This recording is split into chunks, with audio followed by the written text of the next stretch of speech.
My name is Dr. Andrew Bellis, and I'm one of the co-founders of the Florida Foot and Ankle Fellowship Society.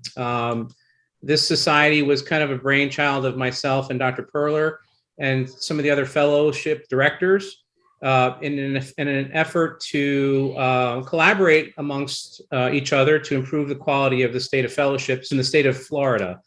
So one of the benefits were that we were able to use the Florida Podiatric Medical Association and its vast resources and its collaboration to try to foster this program as an independent entity that can have education at its heart.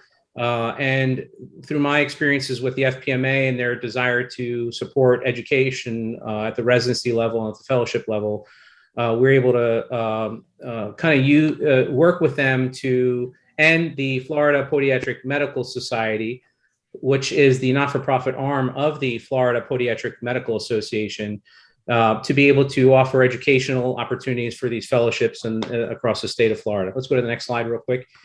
And in a minute, we'll be introducing Dr. Dennis Frisch, who's one of the representatives and the board members for this society. And I'll let him just talk in a minute.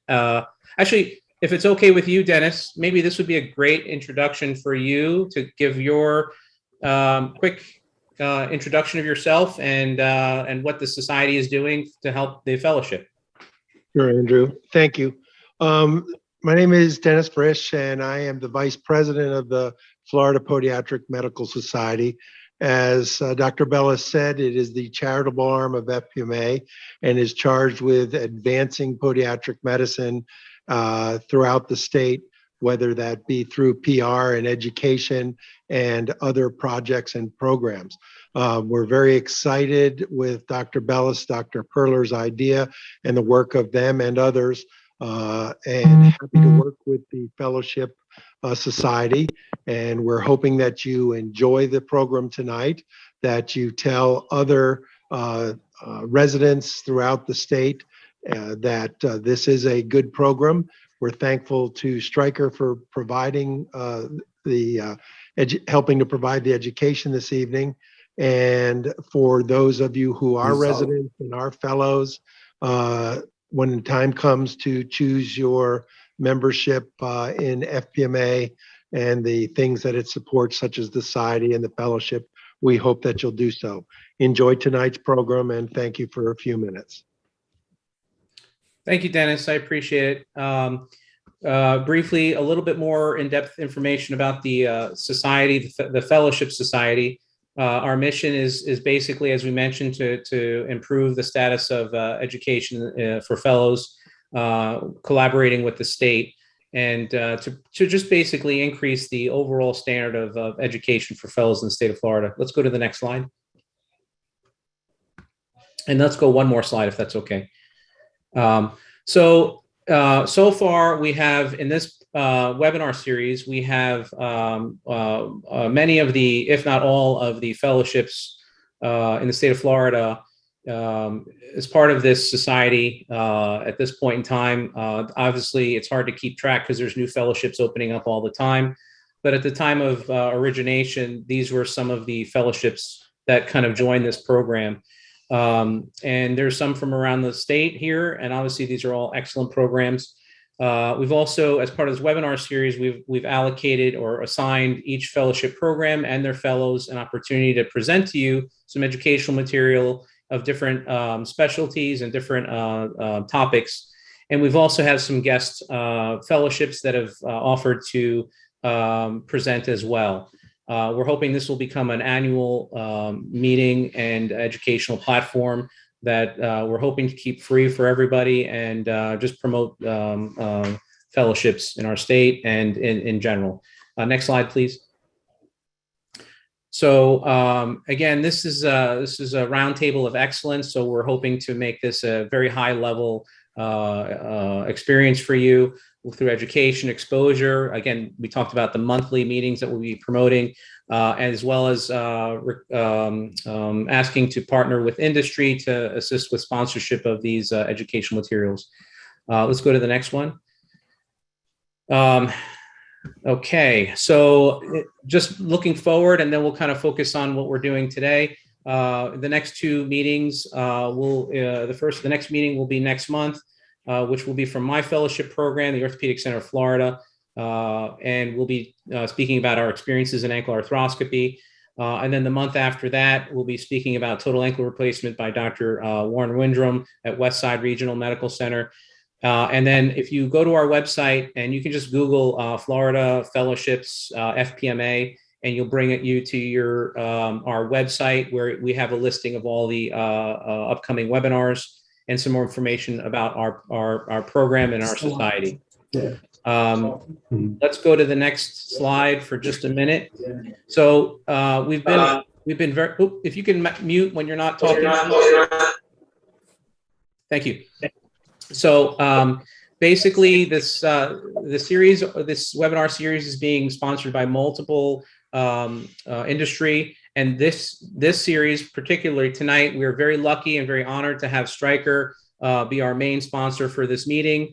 And I'd like to introduce at this point, before we head into our meeting, Mr. Patrick Baskin from Stryker. And I'd like for him to say some words about his company, and we'd like to thank them very much for all the support they're giving the Fellowship Society. Patrick, it's your turn. Thank you so much. All right, thank you, Dr. Bellis, and thank you, Karen, and all for the invite. Can you see my screen? Yes. Yes. Perfect. All right. So I want to be cognizant of and respectful of your time here, but so I wanted to start out just by saying that last November, Stryker and Wright came together in the biggest merger, one of the biggest mergers in orthopedic history, right? So two great companies coming together, but we're not stopping there. Our product portfolios are continuing to expand as we continue to focus on our R&D efforts around bringing you doctors new technology, right? And that's why this topic tonight is kind of near and dear to my heart. I've been with Wright, now Stryker, for 5 years, purely focused on the minimally invasive market, and Stryker's brand name for their minimally invasive technology is ProStep. So ProStep MIS, many of you may have seen that. And as I think about ProStep and I think about the theme tonight, I wanted to put a little twist on your theme and provide kind of Stryker's perspective and what we've seen in this market over the past really 5 years. So I'm going to go through MIS bunionectomies from Stryker's perspective, the bad, the ugly, and then the good. And I apologize for the dogs. My wife kills me with all these animals. All right, so let's go back to 2013, where Wright Medical bought a company called WG Healthcare. They were just focused on minimally invasive surgery. That's where the MICA procedure, which I'll touch on a little bit later, the minimally invasive chevron Aiken, was first developed. In 2018, we launched the ProStep line here in the U.S. That's a series of techniques and implants and instruments to allow for minimally invasive technology. Stryker took us over, obviously, last year, and has honestly poured fuel on that fire. We have more in the R&D pipeline now from not only MIS, but really foot and ankle in general than I've seen in 5 years with Wright Medical. In fact, we just launched 3 new products just last week at AOFAS. So looking at it, I did want to touch on the fact that ProStep MIS is Stryker's fastest growing brand in all foot and ankle, right? So that's our growth you see on the right, and we're continuing to see that accelerate throughout the next several years. Just looking at the history, we all know, the 80s and 90s that surgeons in the U.S., they grabbed dental burrs and they grabbed dental equipment. They're making osteotomies, and there really were some bad outcomes, right? And that's what's given MIS a bad name in the U.S. The issues there is they weren't relying on AO principles, so there was no internal fixation, there's no standardization of techniques, and it was the wrong instrumentation. It was high-speed drills and burrs that really did damage to the bone and the skin. So you think about the ugly that we saw, some of this on the left is poor technique, and especially those fluoros on the right. I mean, I have no idea what that is, but that looks horrible. Someone going in just making osteotomies, not fixating. That's not what we want to do, right? So that's the ugly. The bad is really the evolution. So, and it's not bad in that sense, but, because we all need to evolve. And, really where we see MIs coming from is starting with the closing wedge osteotomy in the 1980s with Dr. Isham. And the second generation is really the Siri technique, which is on the right with the K-wire fixation. It's relying on a distal transverse metatarsal osteotomy. The issue with the Siri technique is that what we saw, and Dr. Kadecki and others saw about a 69% dorsal malunion, right? So just that osteonecrosis and wound complication, just too many complications. In fact, they stopped this study early, right? So what do we see as the good? This is from our perspective, we all know that minimally invasive surgery, really foot and ankle was kind of the last frontier to adopt this, in my opinion. My background was Medtronic spine. So you think about spine, shoulder, hips, and knees, they're kind of already there doing MI surgery. We all know the value of minimally invasive surgery for the patient's perspective. So what I want to talk a little bit about is the MICA. So it's the minimally invasive chevron Aiken. It is the third generation of minimally invasive techniques, first prescribed by Vernois and Redfern in 2011. They were part of that company that Wright Medical bought in 2013. What they designed was really some tools and instruments and instrumentation and techniques around minimally invasive surgery. So that, you know, you all and they are performing the same techniques as you would be performing open, just done percutaneously. You know, you have to have a low speed, high torque equipment that you know, at a certain speed to prevent any of that thermal necrosis of the bone and the skin. So here's a look at the x-rays and then a clinical image. You know, that's obviously filled and healed on the left. That's one of the first things when surgeons have seen this in the past, and even now they're like, man, those x-rays look scary. They look terrible. But I tell you, I've seen thousands of these over the past 5 years, and they all fill in. They all look nice.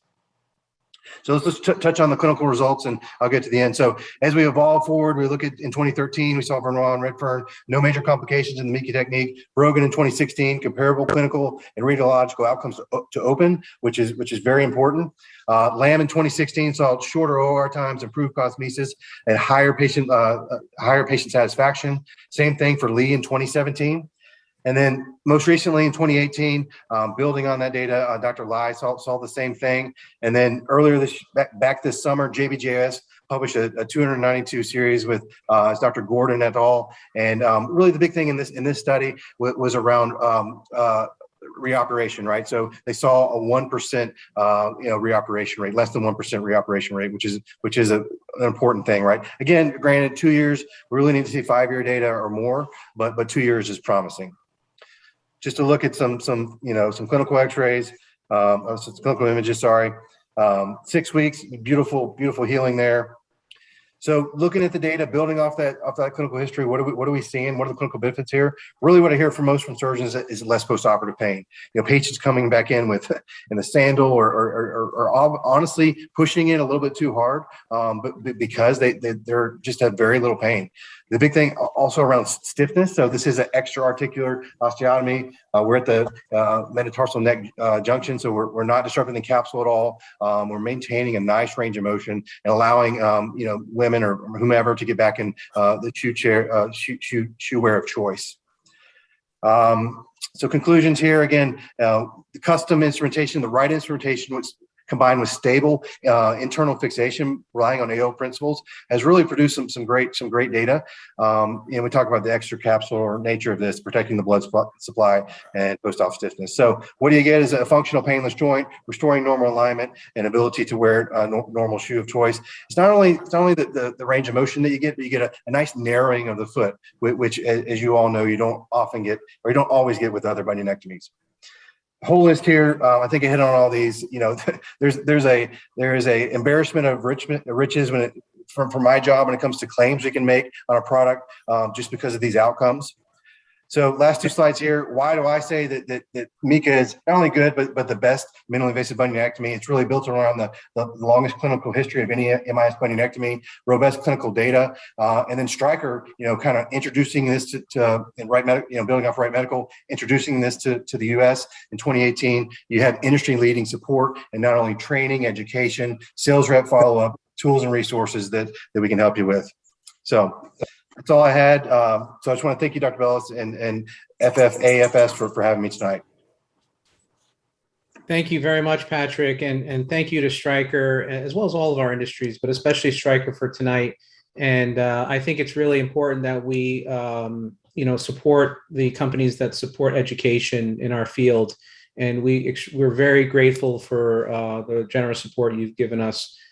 So otherwise the society would not be able to function. So we're happy and thank you so much. So I'd like to introduce a friend of mine and somebody who I actually went to school with, and I have a lot of respect for him. He's been very published. He has his fellowship in the West Palm area, Dr. Bradley Lamm, and he's brought his fellow and past fellow, Dr. Dane, and Dr. Steriovski. Sorry about that. I'll let them introduce themselves. And Brad, take it over from here. Thank you very much for your time. I'm Dr. Bradley Lamm. Again, Andrew was one of my upperclassmen at Temple University, so I owe a lot to him, and we've had a great history and working together still on this project of the Florida Foot and Ankle Fellowship Society, which is an excellent society. I'd like to thank Karen, Dennis, the FPMA, Adam and Andrew for all their work in putting all this together. We wouldn't be here tonight without them, and thank you, Brian, for sponsoring tonight's event. Great information. And I'm really privileged to host this second installment of the Roundtable of Excellence tonight. I'm going to discuss with my fellows the minimally invasive bunionectomies, kind of the good, bad, and ugly. And before I start with that, I'd like to share with you about my Florida Fellowship Program.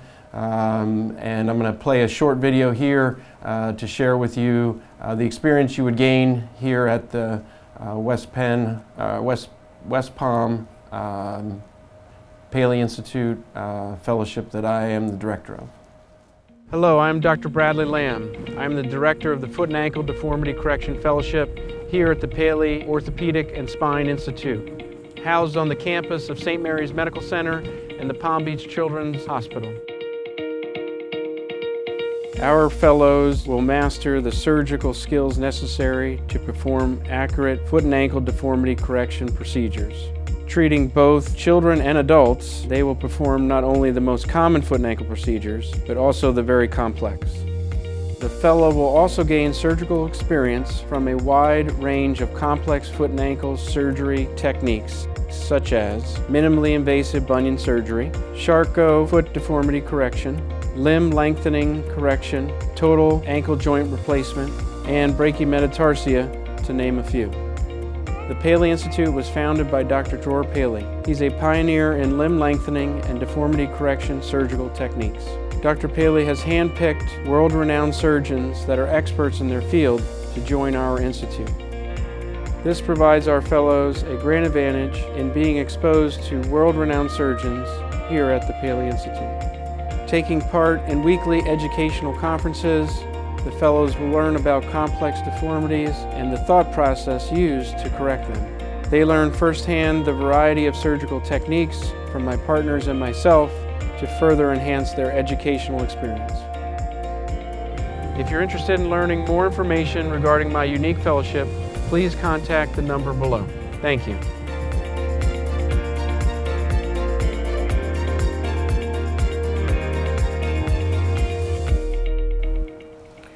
Great, so that's a bit about my fellowship here in West Palm Beach.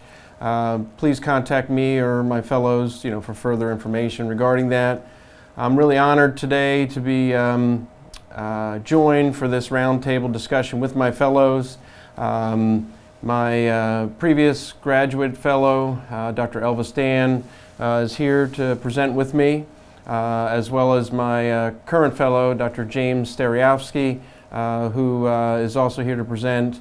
This is a great venue to allow my fellows to present, as well as future fellows in our Florida Foot and Ankle Fellowship Society.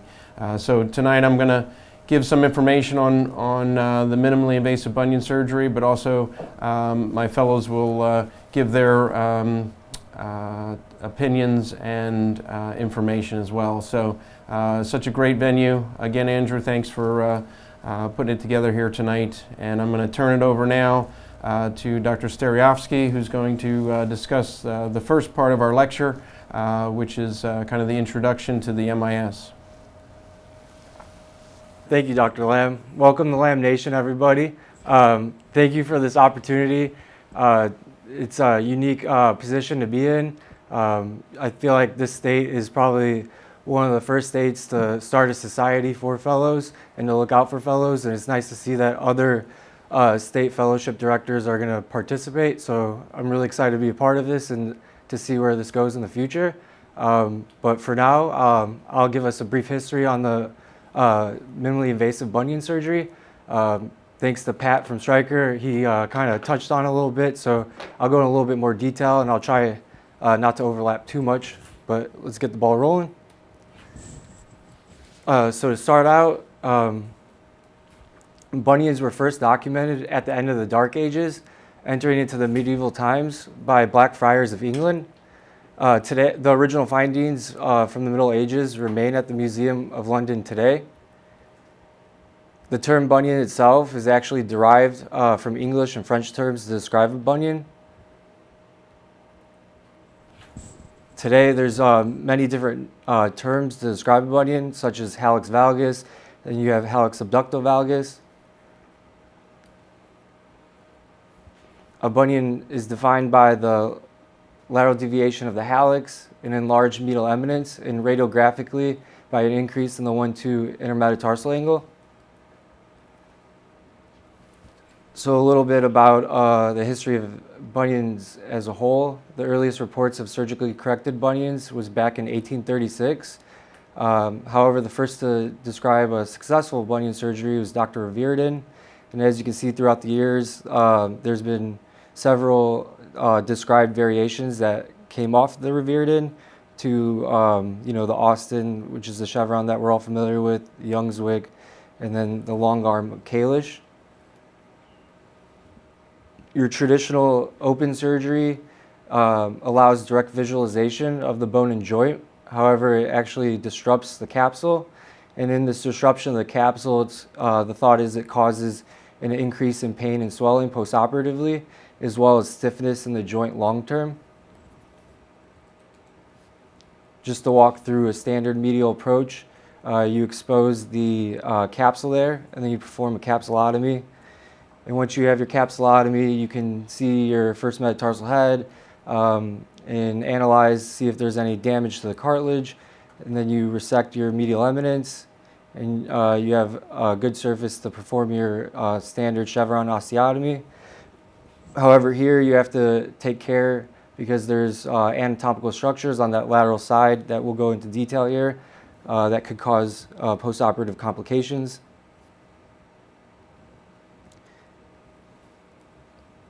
All right, so I just, aside from the disruption of the capsule, there's other risks associated with distal head, as alluded to.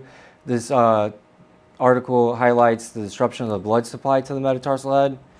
Here's a image from that article that highlights the various named anatomical vessels, such as your dorsalis pedis, your first plantar metatarsal branch, medial plantar artery, and the first dorsal metatarsal branch. Also, you have the nutrient artery that you must be aware of. And this is a little diagram of where that is located anatomically at the lateral aspect of like the surgical neck region and where it courses. And like I alluded to earlier, you have to be careful with the over-penetration of the saw blade, as well as your capsular dissection with your 15 blade. If you don't preserve these anatomical structures, necrosis of the first metatarsal head may occur, as well as non-union and delayed unions. This is a view from the lateral aspect. You can see it's a little bit more inferior. So when you are taking into account minimally invasive surgery, you want to focus on these three principles. You must know your anatomy, as we were talking about before. If you don't take care with your anatomical structures, you won't have the best outcome for your patients.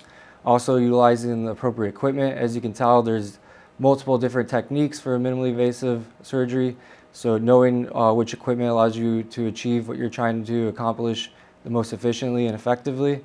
And then finally, image intensification is one of the most important things in the operating room, because you can't see clearly what you're doing as if you did an open surgery. So being able to utilize your C-arm and the magnification to know exactly where you are and what structures you might be compromising is what's very important.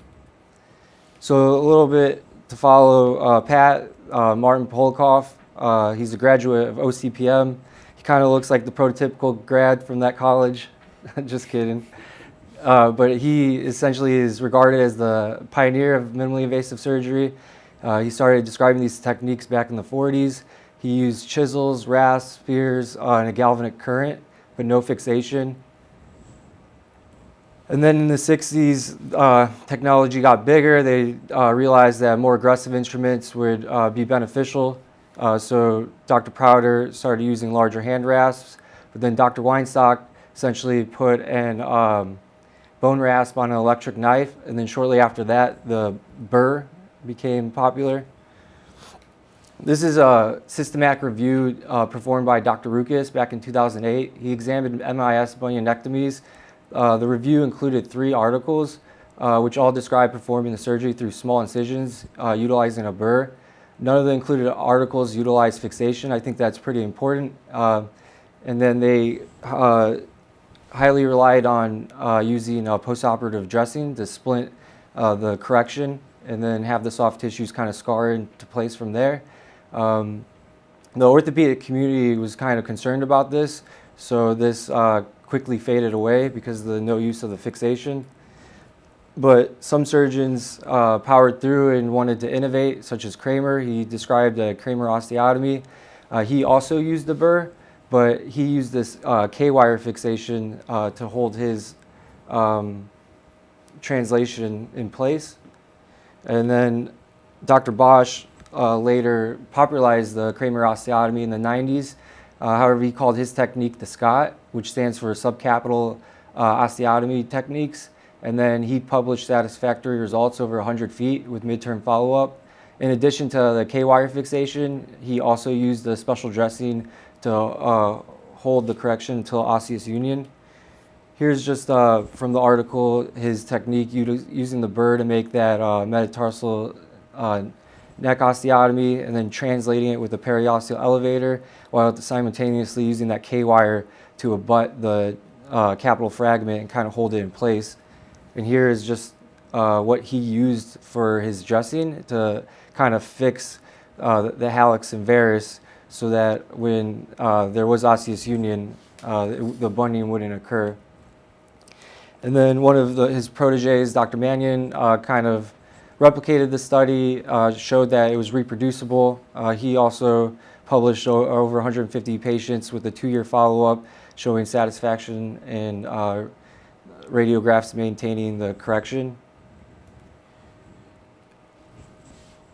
And then here Dr. Gianni modified Dr. Bosch's technique and called it the Siri, the simple, effective, rapid, and expensive. However, instead of using a burr, this is when the incisions started getting slightly bigger to fit a sagittal bone saw to make his osteotomy, because the concern with the burr is overheating and leading to osteonecrosis. So you can see there was a wave at this era of kind of steering away from using a burr because of the fear that you wouldn't get union long term.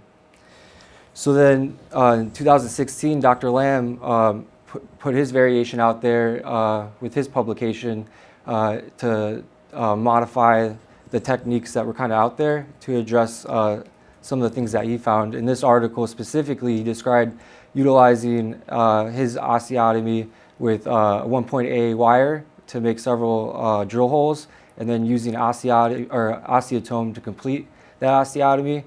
And then he also used this K-wire to help with his translation, as well as that periosseal elevator. However, what he did differently here was he used a screw for fixation because it's obviously more stable to hold your osteotomy, and then he did capsular work. So during my brief literature review, I didn't see any of the previous authors talk about how they would make a capsular correction with their soft tissue balancing. However, they kind of relied on that postoperative dressing, while Dr. Lamm talked about balancing the soft tissues percutaneously. And then today, as you can tell, there's multiple different products out there. I'm sorry, I missed the Mika. I apologize. Please forgive me, Stryker. But we have the Wright Medical Mini Max Lock Extreme here. We have the Trilliant Surgical. Arthrex has a variation with their percutaneous screws. your central lock from Novastep, and then We lost you for just a second. Are you still there, or are we having a little delayed internet issues? I think we're having some internet complications. Can you hear me now?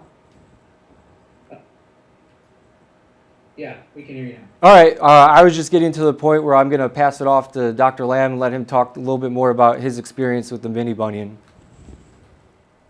Moving forward, the mini bunion technique is a technique which I'm going to share with you tonight. It involves Viking instrumentation is what it's called. This mini bunion technique is something that I've been involved with over the last 6 years and helping to develop and perform to improve patient outcomes.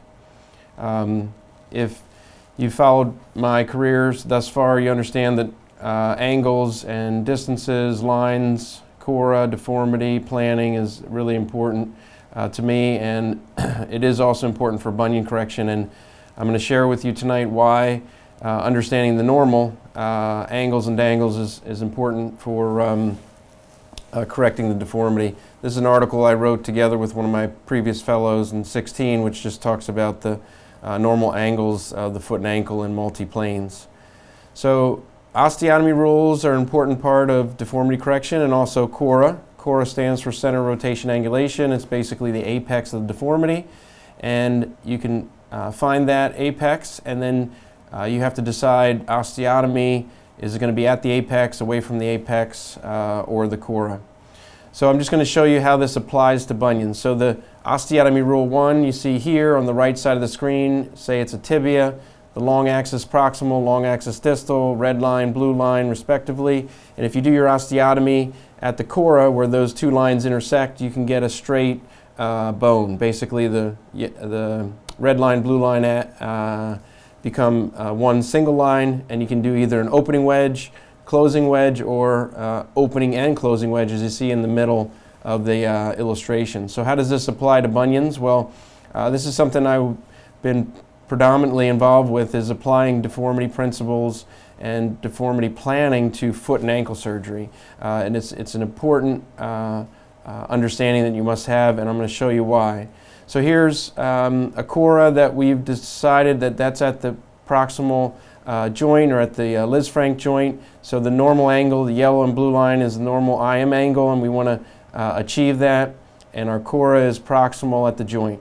So if we do osteotomy rule 1 and we do, say, a lapidus in this particular case, it realigns the IM angle so that the red line and yellow line are collinear, and therefore you correct the IM angle. So that is osteotomy rule 1. Let's take osteotomy rule 2, where you have the same illustration on the right, but your cora is in the center of the apex, or the intersection of the intersection of the blue line and red line. But say your bone isn't in good shape at that level or previously infected, so you need to do your osteotomy lower down in this example in the illustration. So you cut the bone, but you still pivot or rotate around the cora or the apex or intersection line, and you can still do an opening, closing, or opening, closing wedge osteotomy, and that corrects your deformity. So if we take this example on the left of the bunion, you're basically doing an osteotomy at the neck. This is a distal procedure, and the translation, meaning moving the capital fragment laterally, corrects your deformity. And so therefore, translating the capital fragment medial realigns the red line on the yellow line, and that basically realigns your IM angle. So although we did translation with our osteotomy, we pivoted or rotated around the cora. So this is a osteotomy rule 2, which is a wanted rule, and it's a good rule. How about osteotomy rule 3, which is the unwanted rule, the rule you don't want to abide by, or maybe you want to purposely do this. It depends on the situation. But here you have on the illustration, same deformity. Your cora is at the intersection line, but you cut the bone away from the intersection line or away from the cora, but then you pivot around the osteotomy. You're not pivoting around the cora or the center rotation angulation. And what do? You get secondary translation. So you get parallel blue and red lines, but they're translated. How does this correlate to this example on the left? Well, this is a base wedge osteotomy. So you see the core is at the Lisfranc joint here. You want to do your osteotomy away from the cora. So remember we said we had to translate or rotate around the cora. And here we just angulated only. We didn't translate at all, we just angulated. And because the cora is not at the level of the osteotomy, it creates a secondary translation. And this patient, although has a reduced IM angle, now has a medially translated first metatarsal. So this is the unwanted rule, Rule 3. And this patient clinically was my patient, and she still had a bit of a bunion. She wasn't so pleased cosmetically because her hallux was still drifting because the distal metatarsal is still medial. And so these osteotomy rules, drawing these lines, understanding the deformity principles is critical to correcting appropriately your deformity. And even a simple bunion can be illustrated in this fashion.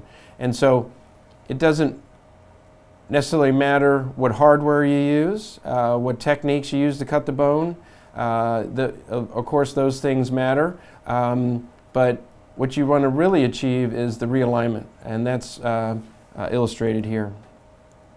So MIS surgery, I think in general for bunions, it's not for the severe bunions, more moderate and mild bunions in general for these distal osteotomies. If you look at this list on the left, you see the complications that we had with open procedures. This is what I trained on: avascular necrosis, delayed union, recurrent deformity, incisional neuritis, and joint limitation. And I'd say it is a crescendo. Number 5 is the most common and most problematic of the open distal procedures. And so the open procedure, you do get complications as you see on the left, but the minimally invasive bunion surgery really tackles those complications very well. So avascular necrosis, we don't see that too much in open. Definitely don't see it in the minimally invasive because of the small incision. Delayed non-unions, we don't really see that because we're having immediate weight bearing right away in a surgical shoe after minimally invasive surgery. Recurrent deformities, because we can do transverse osteotomy and we can rotate those sesamoids, we really don't have the recurrent deformity that we used to see with the open chevron where you can't do rotational deformity correction. Incisional neuritis, this minimally invasive surgery is so less painful, less incision, so you're really not getting that neuritis so much. And then lastly, the most important thing I think about minimally invasive bunion surgery is you're staying out of the joint in general, and you're maintaining that normal motion, and this is such a significant bonus to these patients. And if you look in the literature, it is prominent that the most important thing that patients are concerned about with bunions is function, number 1, number 2 is pain, and number 3 is cosmesis. So everybody thinks the bunion's got to look great, which this definitely does, but also it improves their function because we're not stiffening the joint, we're not opening the joint, and it allows them so much less pain postoperatively, and also less pain because the bone and joint is realigned.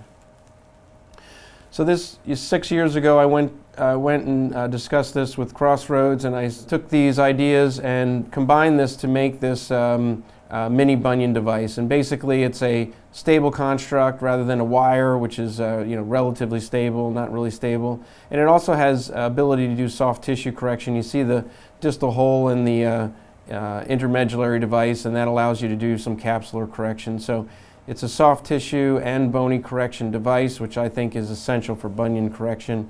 And the MIS made simple is basically there's two devices that are critical. One is an osteotomy guide, as you see on the right. This allows you to do an oscillating saw osteotomy and basically through the neck of the first metatarsal. And on the left, you see a capital fragment reduction guide, which is called the Viking device.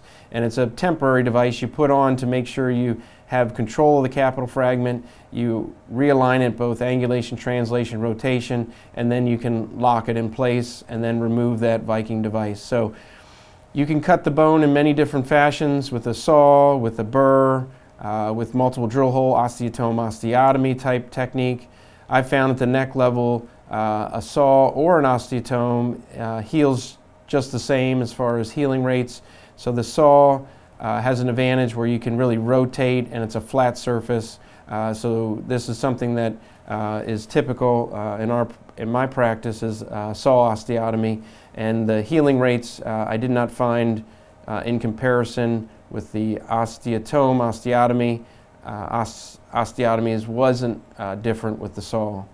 So here's the technique. I'm going to just run through it for you, but it's kind of a simple, straightforward technique all through the same incision, and I'm going to run this animation for you here and I'll talk you through it.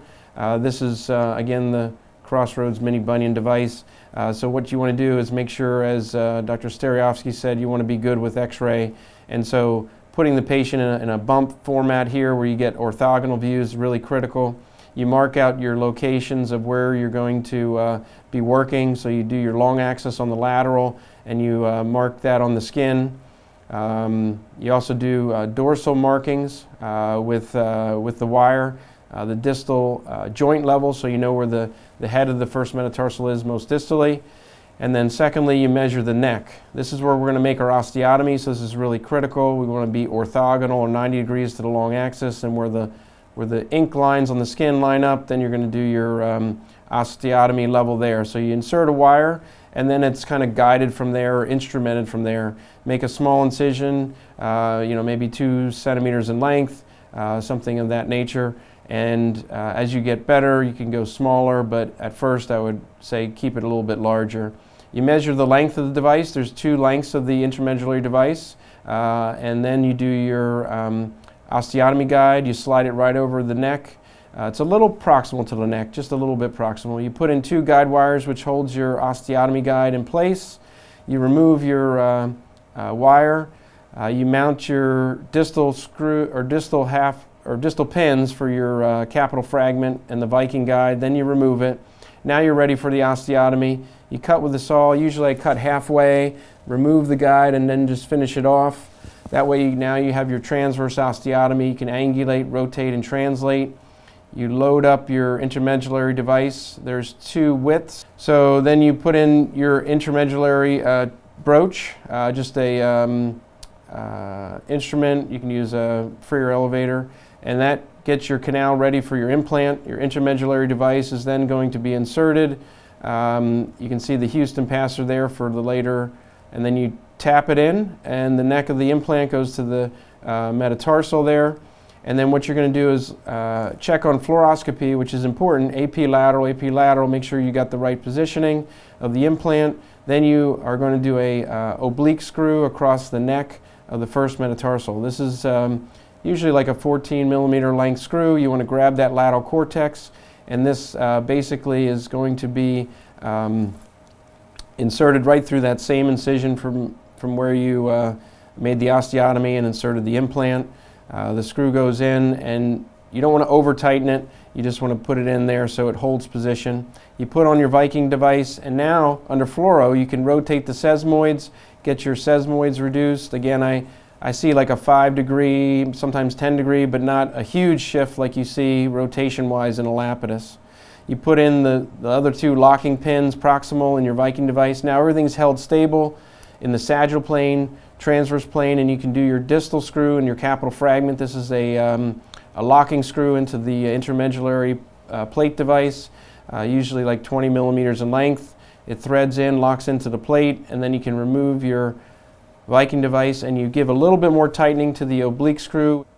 Basically, once you get your oblique screw in, you want to tighten it a little bit tighter. It gives you some compression on that oblique screw. Now you want to do your soft tissue correction. Through the medial side, you can do a percutaneous loop of the medial capsule, and then that can be passed through your implant and tied down in kind of a percutaneous fashion. Either you go underneath your skin incision, or you can come out through a percutaneous hole distally. But this allows you to reef that medial capsule, which is anchored to the implant, which is always challenging to have a proximal anchor of your capsular reefing. This maintains correction. You can always do an interspace release of the capsule as well. I usually don't do a complete lateral release, but I may do a lateral capsulotomy through the inner space with like a 64 beaver blade.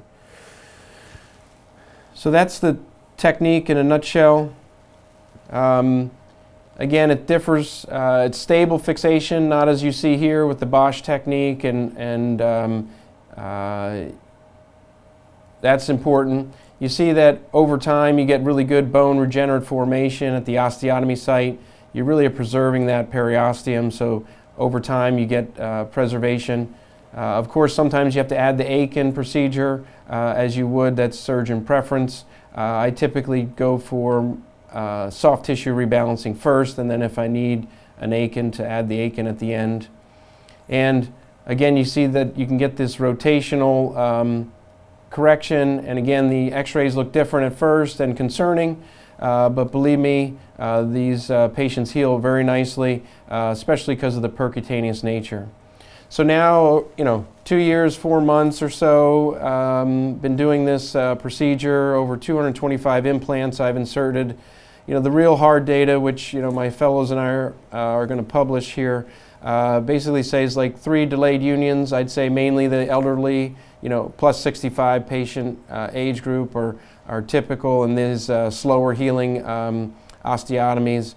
I've done 3 revisions. One was a varus, where sometimes with these chronic bunions you do get a little dorsal medial bump and you want to shave that off. And the one case I got a bit aggressive and a little bit too much, and I had to revise it, which went well. Patient had an excellent result. She wrote a good review. She was really happy, but recognizing it right away, just like any complications, very important early on in my cases. Also early on in these cases, I did a bilateral case, and patient did really well, but had to go back in because she had some irritation of the implant because she's walking on both feet, which you could fully understand that. And one infection case, which is just a superficial infection, not a deep infection. So that required a little I&D of a superficial abscess, nothing deep. And then sometimes removals are important. About 5% of cases I had to reduce some removals. This is something that basically in my early stages, I didn't resect the remaining medial eminence on the first metatarsal, and we'll show you some cases of that. Now I do that, and that extra bump was really bothering patients more than the actual implant. So I probably removed a couple implants early where I didn't really have to remove them. It was more of the medial eminence of the shaft of the first metatarsal. So really great results. It's been very rewarding as a surgeon when the patient comes in first post-op period and they're like, oh, I only took 2 pain pills, or only took some Motrin, or I barely had any pain. Overall, this has been a great procedure, and not only are my patients extremely happy, but coming in the first week after surgery, the patients are extremely happy. Very little pain. I can move their great toe up and down, and they're not having any pain, and their patients have to really hold back rather than in the past I've had to kind of push them to therapy and this and that, and I really don't do much formal physical therapy for these patients because they really don't get the stiff joints that we used to have. So it's been an excellent procedure, and I'm going to pass it off now further to discuss some specific cases. Dr. Elvis Danne is going to present to you some of the cases that he's done and his experience with this.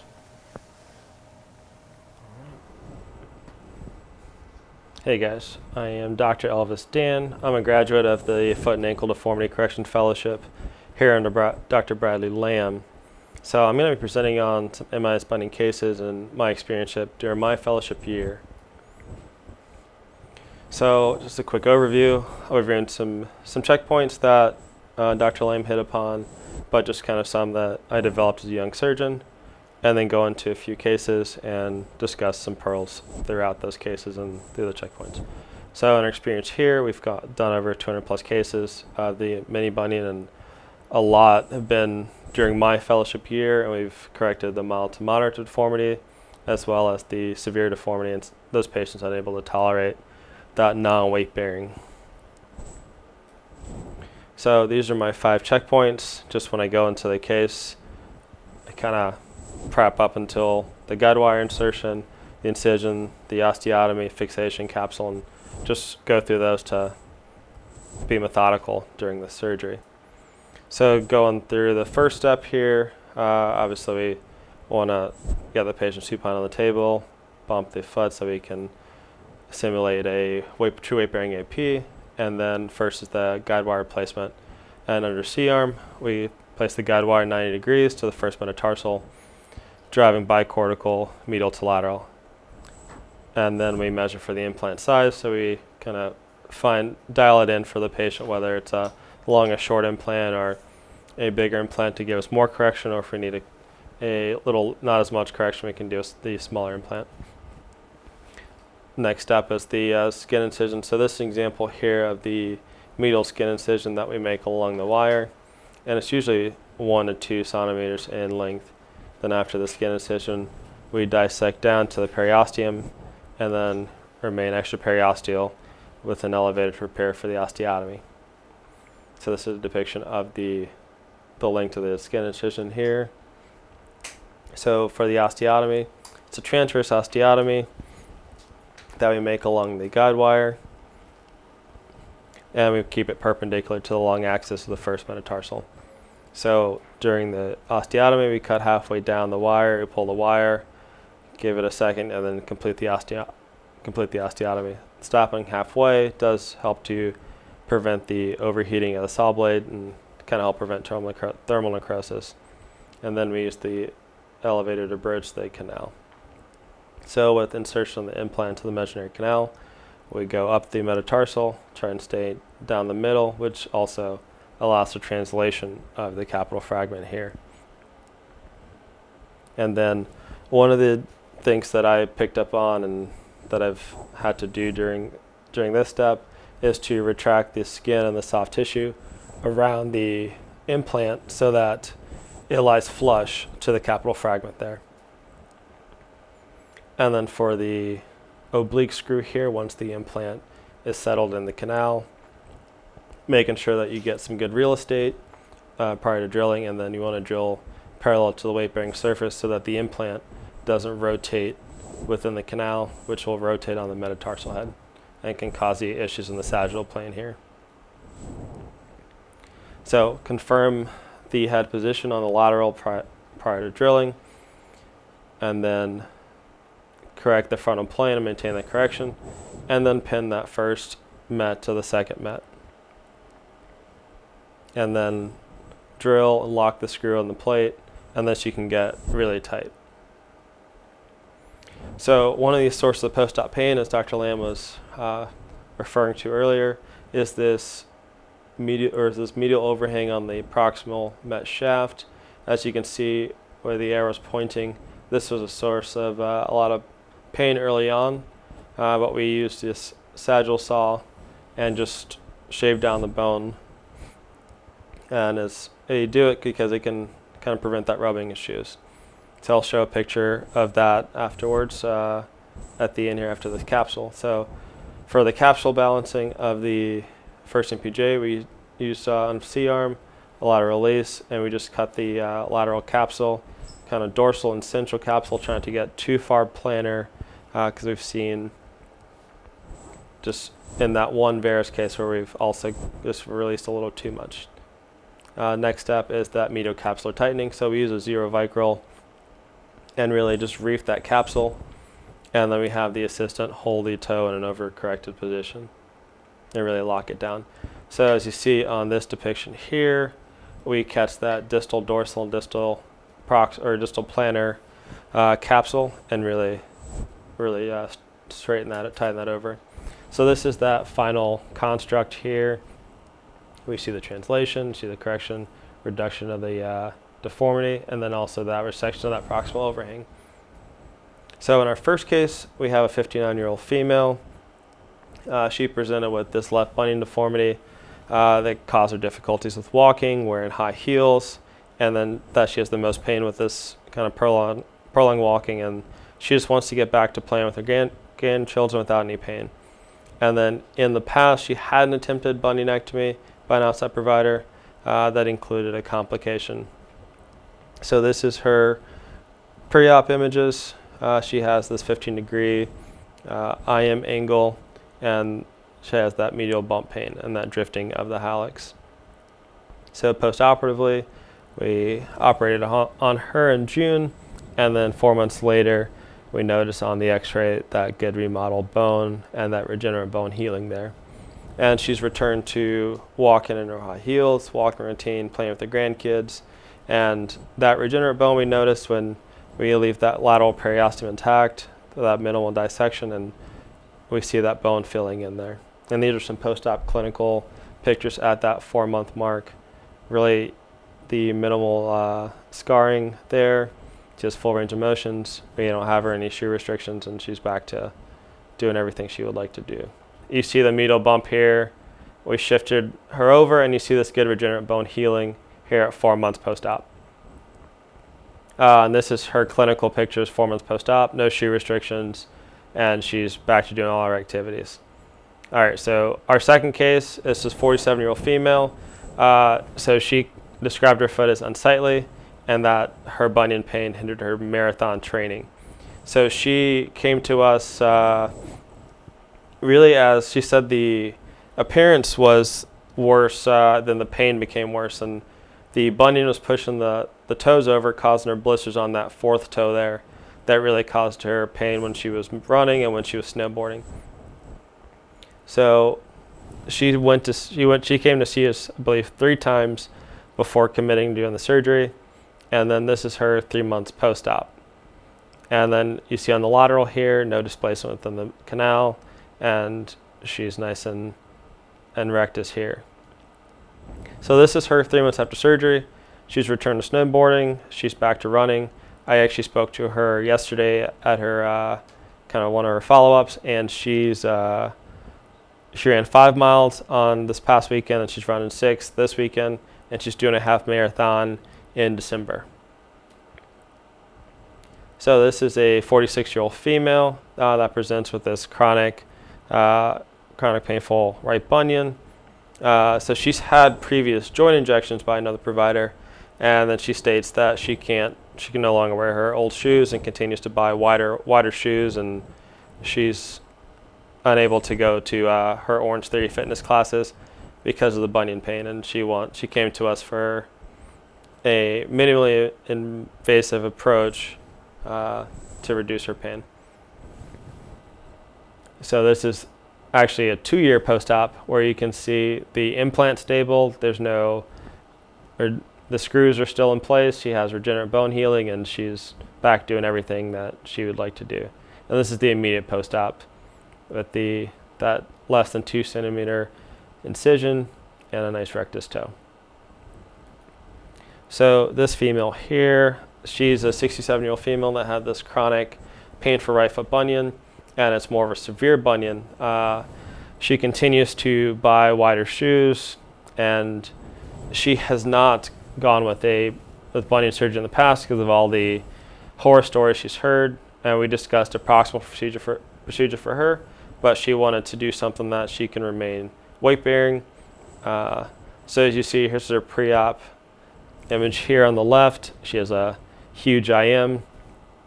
So our goal was to reduce the bunion bump, narrow the foot, and get her back into her shoes and activity.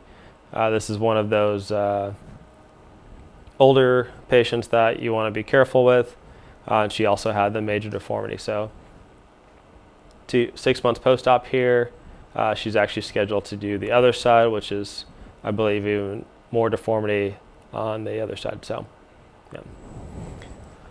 So this is a 57-year-old female. She had difficulties with balance, actually. She has the right bunion pain, the windswept toes, but she says the bunions were causing her difficulty to balance. She has a past medical history of breast cancer as well as bilateral hip surgery, and she blames her bunions on her grandfather and her mother. She says the pain with shoes and modifications have just been ineffective, and she was ready to get the surgery done, but she wanted to be back in her shoes as soon as possible.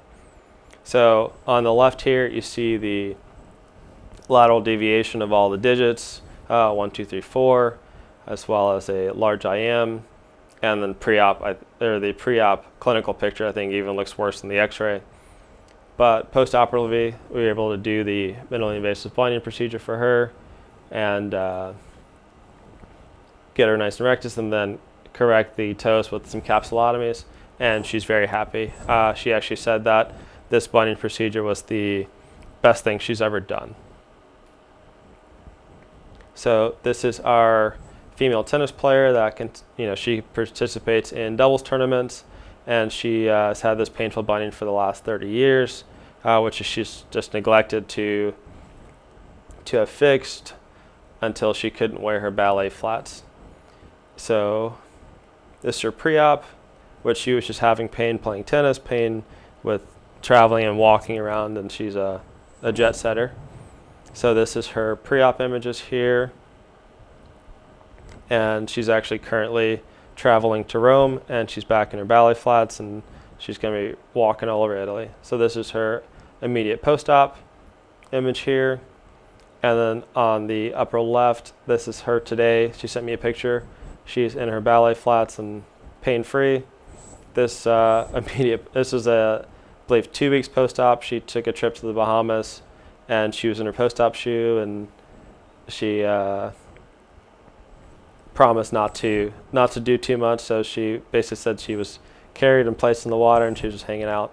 And then this is how her incision's healing now, only a couple months, or really a few months after surgery. So our post-op course, we have immediate weight bearing and a surgical shoe. Week 1, we do a wound check, return to showering and getting the foot wet with no x-rays. Then week 4 to 6, return to seekers, check the x-ray, see everything is looking. Week 8 to 10, we return patient back to kind of impact activity. Week 12, no restrictions, and really return to sport. This case here is a 58-year-old female that has a history of multiple sclerosis and type 1 diabetes. She says that her A1C is increasing because she can't work out due to the bunion pain. So she has a mild to moderate deformity. And then at 5 months post-op, we noticed that that distal screw was starting to peak. So we took her to the operating room and took out the hardware through a very small incision. And you can see 8 months post-op, she has this nice remodeled bone, and she's doing very well. So in summary, this procedure, we've seen a low risk of AVNs just due to the low energy osteotomy. Removal of the bumps not required in most cases. Usually in the cases with the more severe deformity, more like chronic bunions where we have to kind of chase the bump, but the goal is to stay out of the joint, of course. And then the benefit of the immediate post-op weight bearing a surgical shoe, and usually the decrease OR time where it's after quite a few of these, you get pretty quick at doing these, and also there's just limited surgical dissection, so that helps with the post-op pain, edema, and scar tissue. And then you can do these wet, you can do this with the tourniquet. It's kind of, I've done them both ways. And then MIS in general, just becoming increasingly popular among surgeons. There's high patient satisfaction, the quick weight bearing, the minimal scarring, and the maintained range of motion. And the improved instrumentation's definitely helped advance MIS. And then with our implant and with a lot of the implants on the market, multi-planar corrections allowed, and the soft tissue rebalancing that we can do with the implant has shown to be very beneficial. And then so that is my presentation. Thank you. Thank you, Elvis. There's a couple of questions that came in. The first was, do you weight bear them post-op immediately? And I think you answered that. The second is, what criteria do you use for deciding MIS technique versus open technique or lapidus arthrodesis with high IMs or hypermobility? So I would say here the open technique is one that we really shy away from. If the patient with hallux limitus and they have a mild valgus, then we can do a Young's wick to decompress and then to get some kind of translation there to reduce the deformity. Patient with that we operate do a lapidus on is someone that has more of a younger patient, kind of the hypermobile foot or that really hypermobile first ray, and one that can tolerate 4 weeks or so of non-weight bearing, because usually we keep our Lapidise non-weight bearing this first few weeks. I like your plural word for Lapidus. I know. And I want to apologize to the group here. Dr. Lamm just informed me that he had to leave immediately. He had to a prior engagement that he had to get to. So Elvis, and you've agreed to take some additional questions. So the one last question I have here is, are you worried about future malarticular impingement of the first MPJ in the future, thus causing osteochondritis or hallux limitus / rigidus? We're not so much worried about any limitations in joint motion. Just with the translation that we're doing on the metatarsal, we're not lengthening the metatarsal, which would jam up the joint. Which, if you were to angulate your cut, that kind of distal lateral, that would cause the lengthening of the first ray, which would jam the joint. So I'm not too worried about that. And the 2-year follow-ups that we're seeing, they're still moving around very well. It'll be interesting to see how that does go, but that's not a worry of mine with this procedure. Yeah, I think like Dr. Danne was alluding to, you have to be pretty careful with your patient selection. If they are experiencing hallux limitus, hallux rigidus with like primus metatarsus elevatus, and they're jamming there, and then there's loss of cartilage already at the head of the first metatarsal, I think there's other procedures you can do. I know specifically Dr. Lamm does the Youngswick open, and then with some patients who are interested in their monorail external fixation for first MTP arthrodiastasis, that's something that he offers. But these patients that come in with medial bump pain, that have an increase in the 1-2 IM, there's still preservation of that joint. I know, he's a minimalist and a preservationist, so he does what he can to do this minimally invasive bunion surgery. And then, like Dr. Danne was speaking, he'll do patient selection to determine whether he wants to do a Lapidus, if they are hypermobile, younger, those kinds of things. But, we've done up to like 18 degrees IM, and we have the data. We just need to get it together and publish it. They have extremely great range of motion. And I know, like Dr. Lamm would say, this is a patient referral source. They come in the first week and they're like, oh my God, like we just saw a patient today who's saying how she's experiencing no pain, she loves it. She's got all the girls at the salon that she's gonna tell, it's a fantastic thing to be a part of. Yeah, there's 2 patients that I followed up with yesterday that were saying that they're sending all their friends to get this done, and they're not sure why women their age kind of neglect their feet. So she's trying to be an advocate for us here, for our community in Palm Beach and in West Palm Beach, and it seems like it's a procedure that's working out really well for our patients. I really think that it's nice that there's a lot of different options available out there for these types of MIS procedures. So are you guys converts? Would you let somebody do this MIS to you? Is this going to be your go-to moving forward, or are you still kind of taking it all in? What are your personal opinions now that you've seen your director kind of implement these types of techniques? Yeah, I'll take that one. So at Grant, that's where I went to residency in Columbus, Ohio. We had quite a few attendees that caught on to the MIS craze, and what I saw, I personally didn't like. I thought a traditional Austin would be more reliable. It's not that it's the outcomes, it's just the technique I felt like was very hard to master, and then it just, to me, didn't seem like a stable construct.